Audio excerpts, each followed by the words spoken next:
Effective community health mapping begins with collecting data that you would eventually like to place on a map. Before collecting that data, it helps to do some planning.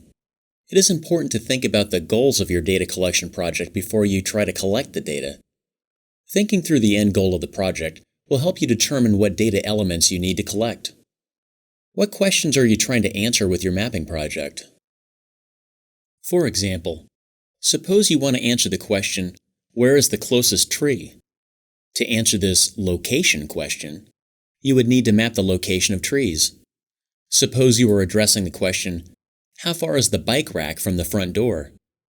To answer this proximity question, both the bike rack and the front door would be important data points.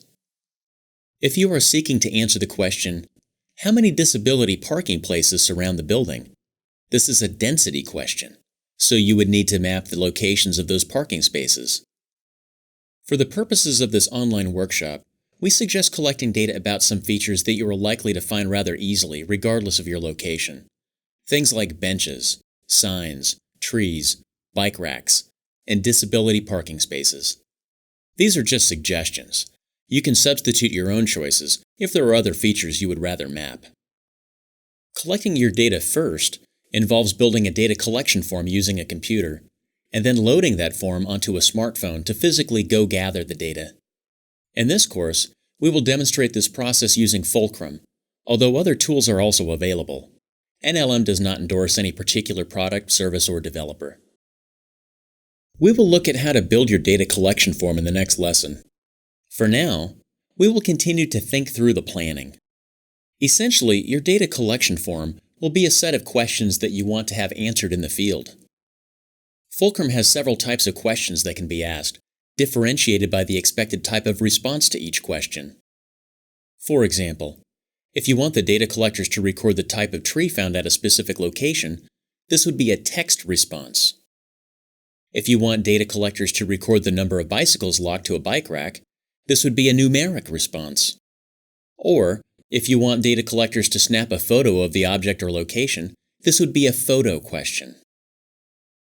As you create your data collection workflow, you will want to list each question you would like to answer, along with the field type or the type of response each question should receive.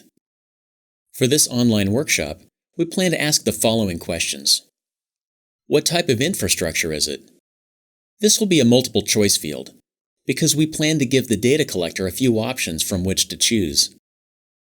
What is the capacity of the bike rack? This will be a numeric field. How many bikes are there? This will also be a numeric field. What type of sign is it? This will be a text response, because it will be a free-form answer. What kind of tree is it? This will also be a text response. We will also ask the data collector to take a photo and record the date the questions were answered. Now that we have decided what data we want to collect, in the next lesson, we will build our data collection form.